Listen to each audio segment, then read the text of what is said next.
Hola, ¿qué tal? Espero se encuentre muy bien. Vamos a continuar con la sesión en torno a las emociones y sobre todo en esta ocasión nos vamos a centrar en un tema muy particular que es en la sociopolítica del amor, ¿no? Como les había dicho en la sesión previa, vamos a centrarnos en este afecto, ¿no? Más adelante en este curso reflexionaremos en torno a otras emociones, particularmente la cuestión del miedo, ¿no? Que va a ser como una cuestión bastante importante para los temas que vienen sobre la violencia. Pero en este caso vamos a centrarnos en la cuestión del amor, ¿no? O sea, es un tema muy curioso eh, porque casi siempre que pensamos en el tema del amor, nos dice Eva Liux que pensamos que el amor no está condicionado socialmente, ¿no? Lo que vamos a ver el día de hoy es el trasfondo sociopolítico que organiza muchas de nuestras experiencias amatorias, ¿no? Entonces vamos a ir de lleno porque en esta ocasión trataré de ser muy breve, solamente tengo dos diapositivas y iremos al punto. ¿Sí? Bueno, vamos a hablar en esta ocasión de ficciones políticas vinculadas al amor romántico, ¿sí? Al amor romántico. Eh, para esta sesión yo les voy a pedir que revisen un par de documentos. Uno es un texto de Coral Herrera y otro es un capítulo de Mentira a la Verdad que nos va a ayudar a organizar la clase, ¿no? Yo sugiero que antes de revisar video, chequen esos materiales, ¿no? Porque les va a dar bastante claridad sobre lo que voy a explicar ahora. Eva Liux es una autora muy interesante que nos dice que muchas de nuestras formas de amar se corresponden al momento histórico en el que nosotros estamos. Es decir, es muy curioso que la cultura dominante nos enseña que cuando nosotros amamos, amamos como en el vacío social, ¿no? Y que amamos libremente, sin ningún tipo de condicionamiento, ¿no? Porque asumimos que es pues completamente original, puro y todo eso, ¿no?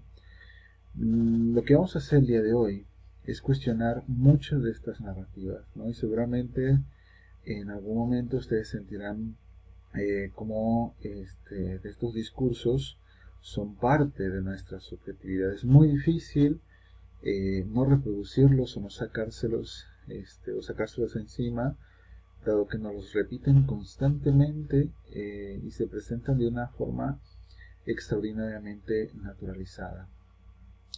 Hay un texto de Miguel Bagalume donde habla de los mitos del amor romántico, y acá traté de rearticularlos y hablar de las ficciones políticas del amor romántico, eh, que son pues elementos indispensables para construir narrativas que nosotros utilizamos para darle sentido a nuestras experiencias. Una narrativa es una especie de relato con un sentido preconstituido, ¿no? No sé, por ejemplo, si ustedes cuando han amado, se han enamorado, eh, se han preguntado por qué se les presenta como se les presenta el amor. ¿Por qué de esa manera? ¿No? Puede ser de otra. Eva Lux se hace una pregunta muy interesante y escribió un libro que se llama ¿Por qué duele el amor? ¿No? Y entonces ella lo que intenta es deconstruir cómo el capitalismo contemporáneo construyó gran parte de nuestras experiencias amatorias y mercantilizó gran parte de nuestros vínculos. No estamos diciendo acá que la idea de enamorarse, de vivir el amor, es algo que no deba suceder.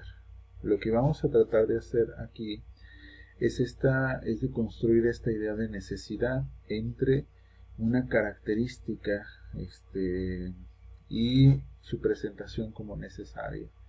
Es decir, algo que pasa mucho es que en lugar de hablar de la diversidad de formas de amar, de presentarse el amor, de organizar historias en torno al amor, narrativas en torno al amor, experiencias en torno al amor, muchas veces se nos presenta como empaquetado en ciertos discursos estándar que organizan nuestra experiencia cotidiana.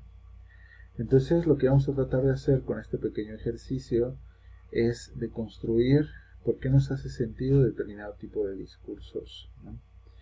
En la clase original, en la clase presencial, yo les iba a pedir para esta sesión que llevaran una canción de amor que a ustedes les pareciera interesante, ¿no? Que les gustara mucho, preferentemente en español,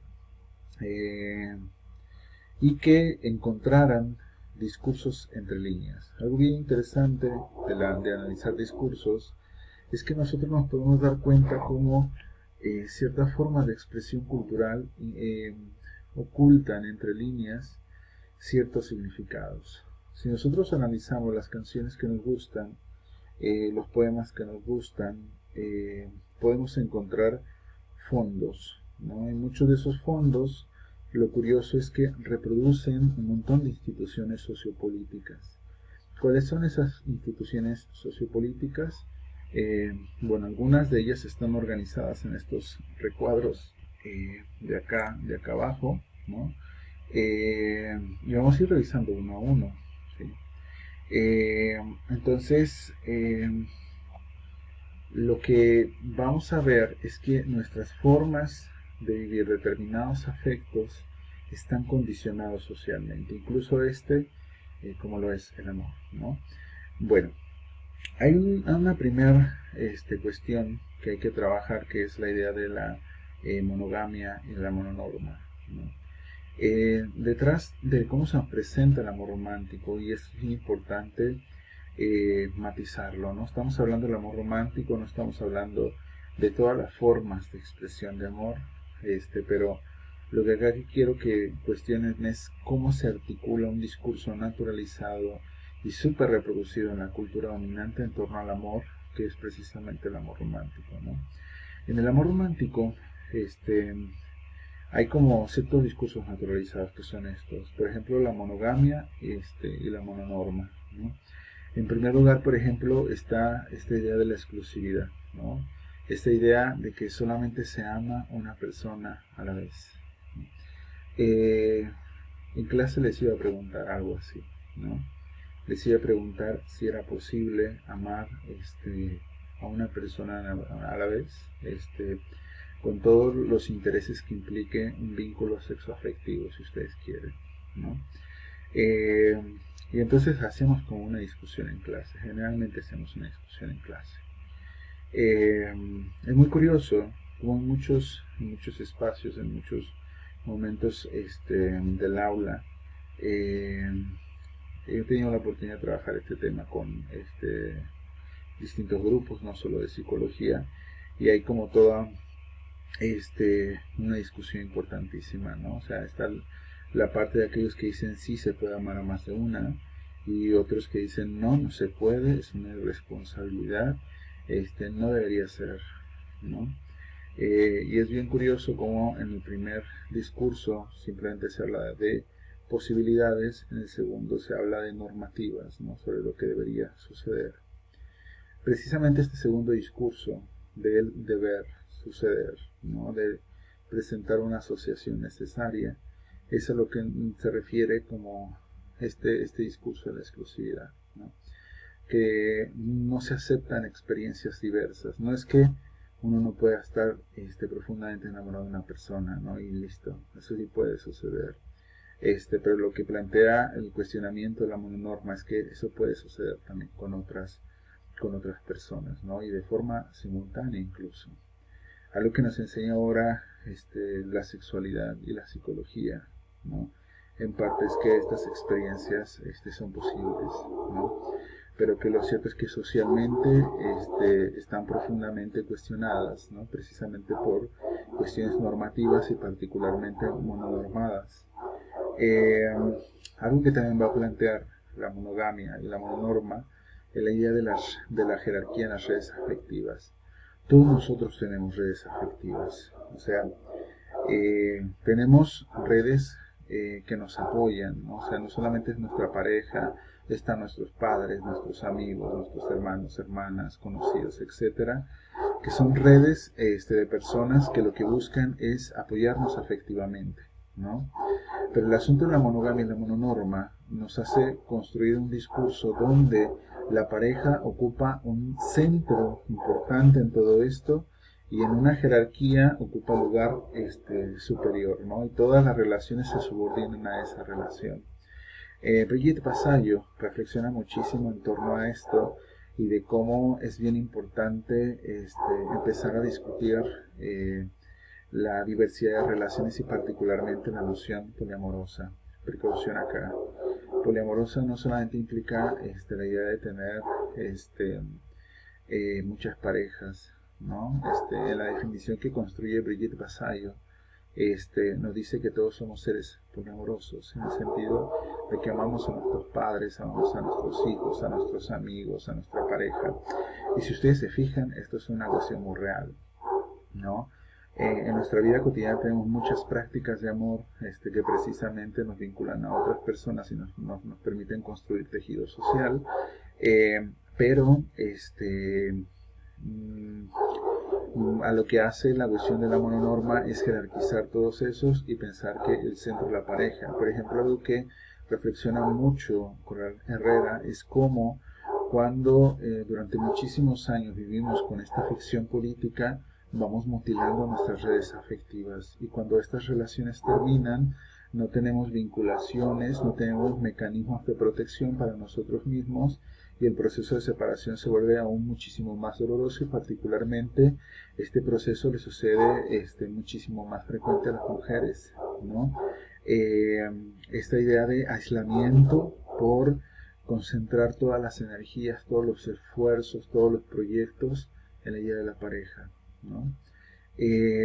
Entonces hay un discurso, ¿no?, profundamente naturalizado bajo la idea de construir jerarquías en las redes afectivas.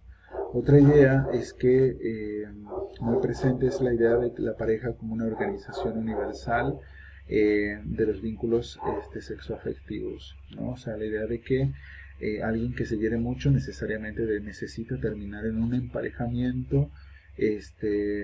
Y bueno, hay muchas prácticas hoy en día de varios sectores sociales que precisamente están diversificando las formas de vinculación no reducibles solamente a un par de personas, sino que están vinculando más, que también están teniendo muchos problemas, ¿no? Pero que es otra forma, ¿no? No estoy diciendo que sea la ruta a seguir de ninguna manera, simplemente estoy hablando de la diversidad del humano y cómo entre toda esa diversidad se fijan ciertos discursos que se presentan como necesarios, naturales, etcétera, ¿no? Otra idea del amor romántico es que presenta el amor con ciertos destinos necesarios. Por ejemplo, un destino necesario es el matrimonio, ¿no? O sea, todo amor debe culminar ahí y todo amor que no termine ahí es un amor fracasado, es un amor que se debe olvidar, que hay que despreciar, etcétera, ¿no? O sea, por ejemplo, muchas veces nos enseñan a pensar que si eso no se da, las relaciones se deben terminar, ¿no? Porque no van a ningún lado. ¿Cuántas veces no hemos escuchado esta narrativa, ¿no? Lean a Coral Herrera y se van a conmover profundamente en torno a esto, ¿no? Sobre cómo es importante honrar nuestras distintas historias de amor, ¿no? De cómo aprendemos de una forma importante de todas nuestras historias de amor, de que somos nuestras historias de amor y que amamos desde lo que hemos aprendido con todas esas historias, ¿no? Pero el asunto es que acá, bajo esta idea de necesidad y de fracaso, todas las historias que no terminan eso se presentan como desechables, ¿no?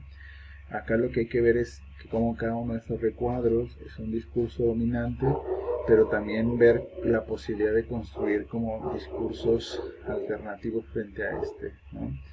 Y algo que también está muy presente en la noción de la monogamia y la mononorma es precisamente la idea del otro como una propiedad, ¿no? La idea de que el otro me pertenece, la idea de que el otro está para satisfacer mis necesidades, y que debo gestionarlo entonces en función de una pertenencia, ¿no?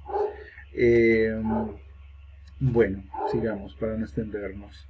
Está también la idea de la predestinación, esta idea de que está como la media naranja y de que somos como seres insuficientes, incompletos, y entonces va a venir alguien a completarnos, ¿no? Porque no somos lo suficientes por nosotros mismos.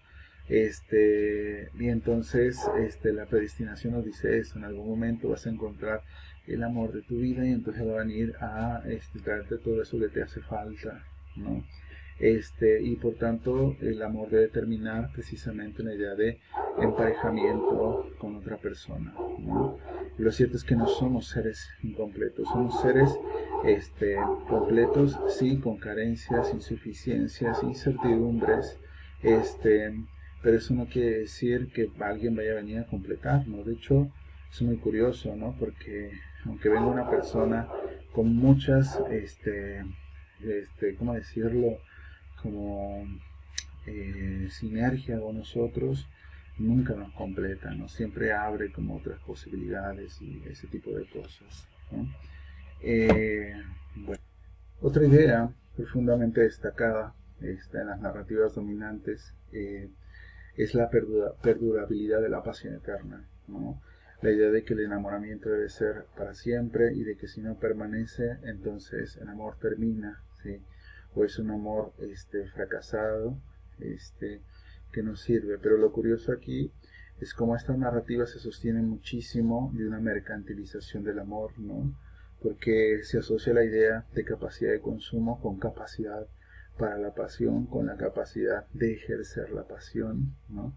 Y que también está muy presente en la cultura del capitalismo contemporáneo, donde evidentemente hay muchas prácticas de mercantilización del amor, ¿no? O sea, cuántas veces no se presenta la capacidad de consumo como una capacidad de mostrar afecto, ¿no?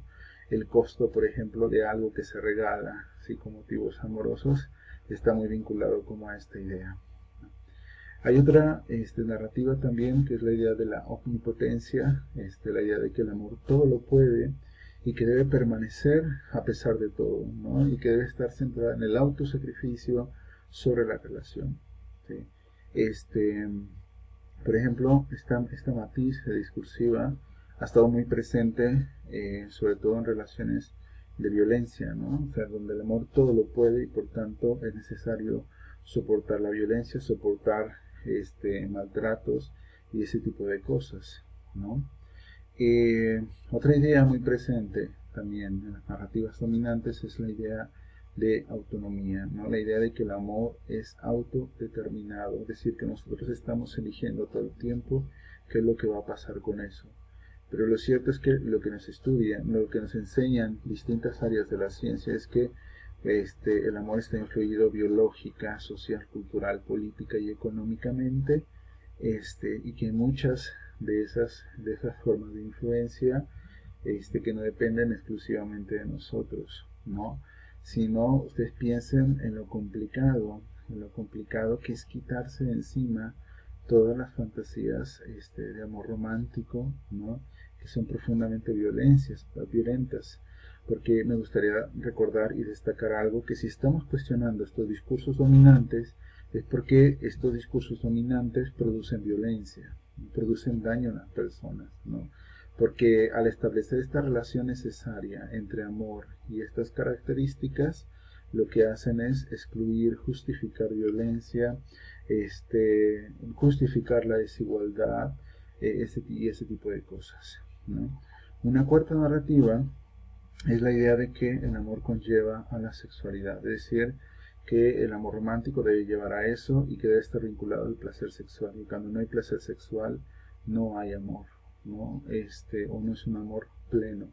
Y que además debe estar vinculado a la idea de la fidelidad sexual como eje del compromiso. Es decir, que la manera en cómo se comprometen a distintas personas, ¿no? Ya sean parejas o grupos o lo que sea, debe estar regido por la idea de la fidelidad sexual y no por otro tipo de fidelidades, ¿no? O sea, por ejemplo, fidelidades centradas en acuerdos de respeto mutuo, y por tanto acá siempre hay una asociación entre fidelidad y sexualidad, ¿no? Y una última narrativa es precisamente la narrativa de la reproducción, es que el amor debe estar vinculado a la reproducción, ¿no? Y que sin reproducción este se trataría de un amor incompleto, ¿no? O sea, un amor que no tiene hijos, es pensada como un amor a medias en la cultura en la que estamos. Entonces, muchas de estas asociaciones entre estas características y el amor, lo que hacen, insisto, es producir formas de violencia. Pero, ¿por qué sucede esto? ¿No? ¿Por qué sucede esto? Vamos a ver este esquemita que les traigo por acá, que es la sociopolítica del amor romántico. Vamos a concentrarnos en esta parte que dice experiencia intersubjetiva del amor, ¿sí? Que es lo que generalmente cada uno sabemos de nosotros mismos sobre cómo amamos y por qué amamos como amamos. Pero si lo quisiéramos explicar solamente a partir de la biografía personal, dejaríamos de lado muchísimas cosas, porque tenemos que preguntarnos por qué esas narrativas se vuelven parte de nuestra subjetividad, por qué esas narrativas nos hacen sentido, ¿sí? Por qué esas narrativas nos llevan a justificar las violencias que padecemos, ¿no? Para ir más allá, ¿sí? Hablar de una condición, de un análisis sociopolítico, tenemos que ver la vinculación entre ciertas estructuras sociopolíticas y esa experiencia intersubjetiva del amor, ¿no? Y entonces podemos hablar al menos de tres grandes estructuras sociopolíticas, o de una gran estructura histórica en términos sociopolíticos, que es el heteropatriarcado capitalista, o si lo queremos separar, es la relación del capitalismo patriarcado y la heteronorma, que lo que hacen es hacer lo siguiente, ¿no? Estas estructuras sociopolíticas lo que hacen para sostener su reproducción, es decir, para sostener una forma particular de distribución del poder y de organización de las sociedades, crean formas institucionalizadas de los vínculos sexoafectivos, es decir, que las maneras en cómo nos relacionamos no dependen solamente de nuestra cuestión biológica, ¿no? Porque ustedes podrán decir, ay, es que la pareja existe porque la pareja organiza la reproducción. Sí, sí, es cierto, ¿no? O sea, dos personas pueden reproducirse, pero nadie dice que todo el tiempo esas dos personas deben permanecer, ¿no? De hecho, podrían estar con muchas personas, ¿no? Y no pasaría otra cosa, pero lo cierto es que en contexto sociocultural que organiza de cierta manera esas vinculaciones, ¿no? Biológicas y reproductivas. Entonces, lo que tenemos que entender es cómo se vincula la experiencia intersubjetiva del amor con todos estos procesos de institucionalización de los vínculos sexoafectivos, ¿no? Y entonces vemos cómo el capitalismo lo que hace es, a partir de la propiedad privada, organizar la sociedad. Si ustedes se fijan, gran parte de lo que hacen muchas relaciones afectivas cuando se consolidan a través del matrimonio es organizar la propiedad, ¿no? ¿Qué es un matrimonio? Es una organización de la propiedad. ¿Qué es un divorcio? Es una distribución de la propiedad, ¿sí? Entonces el capitalismo tiene una vinculación importante con la institución del matrimonio, ¿no? Esta narrativa del amor romántico que presenta el matrimonio como un destino tiene un propósito de reproducción de una estructura económica a través de la propiedad privada, ¿no? Al menos esto es lo que trabaja Eva Lux en uno de sus textos. Y también otro proceso que institucionaliza el capitalismo es el pragmatismo consumista en las formas de vinculación con otros, ¿no? El hecho de que a través del consumo mostramos maneras, como mostramos cariño, mostramos afecto, ¿no?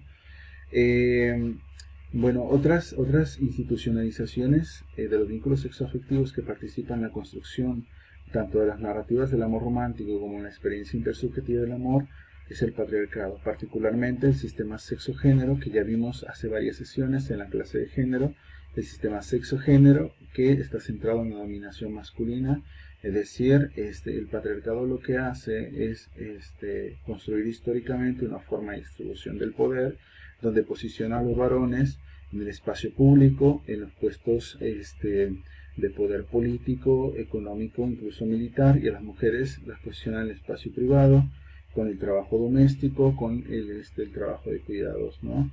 Y entonces uno de los mecanismos de reproducción del sistema sexo-género es precisamente la familia a través de los sistemas de parentesco, particularmente la familia nuclear, donde se establecen formas muy particulares de división social y sexual del trabajo, ¿no? Que es esto que les decía, ¿dónde están los hombres, dónde están las mujeres? Y que termina por la feminización del cuidado y la feminización del trabajo doméstico, ¿no? Es decir, solamente por nacer por ciertas características sexuales, se asocia que deben tener determinados accesos a espacios sociales, deben tener determinados accesos al poder y ese tipo de cosas. Esto también configura las maneras en cómo amamos, ¿no? Que es muy difícil sacarlo de encima, ¿no? Incluso desnaturalizarlo, ¿no? La tercera característica es la heteronorma, que precisamente lo que hace es organizar la sexual de forma mononormada, pero sobre todo presentar la heterosexualidad como referente de lo sano, ¿sí? Es decir, todo aquello que no está focalizado en la reproducción, todo aquello que no está focalizado en la reproducción es pensado como anómalo, como enfermo, como desviado, ¿sí? Como tratable, como curable, como exorcizable, y por tanto como intervenido por ciertas cuestiones de poder, pero sobre todo siempre presentándolo como algo fuera del orden social, ¿no? Entonces, estos tres, ¿sí?, han organizado muchas de nuestras formas de experiencia intersubjetiva del amor. Ojo con esto, no estoy diciendo que todas nuestras formas de vinculación amorosa se reduzcan a estas institucionalizaciones. Estoy diciendo que estas formas son las formas dominantes, son las formas que se presentan naturalizadas.